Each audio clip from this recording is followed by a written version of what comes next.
Hello friend, आज के इस वीडियो में ग्रुप डी एग्ज़ाम के बारे में बात करने वाले हैं कि ग्रुप डी एग्ज़ाम में किस टॉपिक से कितने प्रश्न पूछे जाते हैं, जिससे कि अगर आप एवरेज कैंडिडेट भी हैं, यानी कि अगर आपके हर एक एग्ज़ाम में 40 से 50 के बीच ही अंक आ पाते हैं, तो ये सभी कैंडिडेट अगर आप इस वीडियो में बताए गए टॉपिक को अच्छे से कवर कर लेते हैं तो आपके ग्रुप डी एग्ज़ाम में 70 प्लस अंक बड़े आसानी से ला सकते हैं। तो चलिए जानते हैं ग्रुप डी एग्ज़ाम में किस टॉपिक से कितने प्रश्न पूछे जाते हैं। साथ ही आपको वीडियो में बताएंगे कि ग्रुप डी एग्ज़ाम कब तक हो सकते हैं, इसी पर चर्चा करेंगे। तो चलिए आज का वीडियो स्टार्ट करते हैं। आप सभी को पता है कि ग्रुप डी एग्ज़ाम में टोटल 100 अंकों के एग्ज़ाम होने वाले हैं और 100 प्रश्न इसमें पूछे जाएंगे, जिसमें कि रीजनिंग के 30 प्रश्न रहेंगे।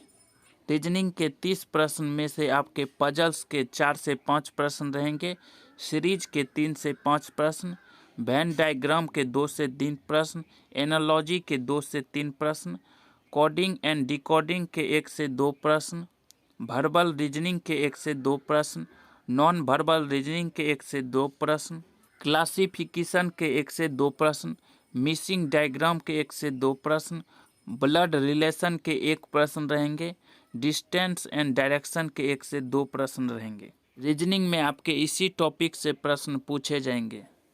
मैथमेटिक्स से 25 प्रश्न पूछे जाएंगे, जिनमें कि सिंप्लीफिकेशन के 5 से 7 प्रश्न रह सकते हैं, एलिमेंट्री स्टैटिक्स के 4 से 5 प्रश्न, अलजेब्रा के 3 से 4 प्रश्न, प्रॉफिट एंड लॉस के 2 से 3 प्रश्न, परसेंटेज के 2 से 3 प्रश्न, मेंसुरेशन के 2 से 3 प्रश्न, नंबर सिस्टम के 2 से 3 प्रश्न, स्पीड टाइम एंड डिस्टेंस के 2 से 3 प्रश्न, एवरेज के 2 से 3 प्रश्न, मिक्सचर एंड एलिगेशन के 1 से 2 प्रश्न, टाइम एंड वर्क के 2 से 3 प्रश्न, जियोमेट्री के 1 से 2 प्रश्न, नंबर सीरीज के 1 से 2 प्रश्न, रेशियो और प्रोपोर्शन के 1 से 2 प्रश्न, इंटरेस्ट के 2 से 3 प्रश्न, ट्रिगोनोमेट्री के 2 से 3 प्रश्न।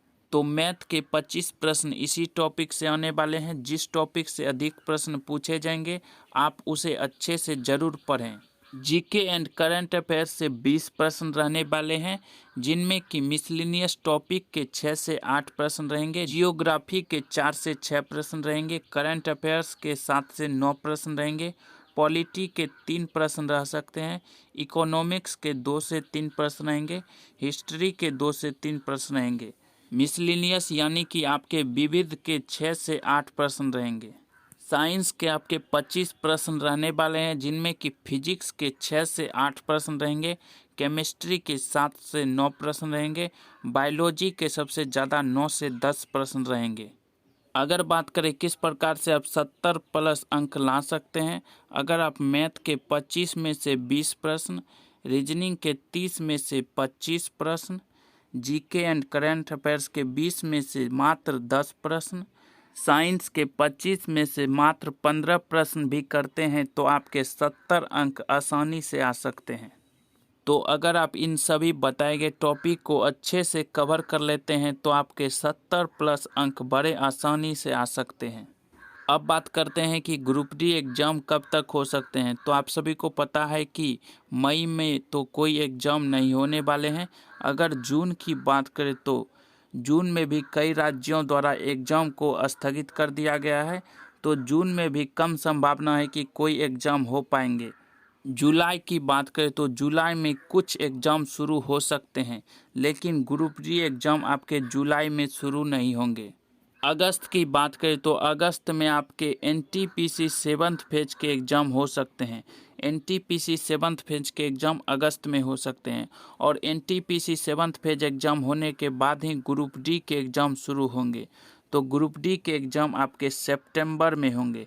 सितंबर मानकर चलिए कि ग्रुप डी एग्ज़ाम कन्फर्म शुरू करवा दिए जाएंगे।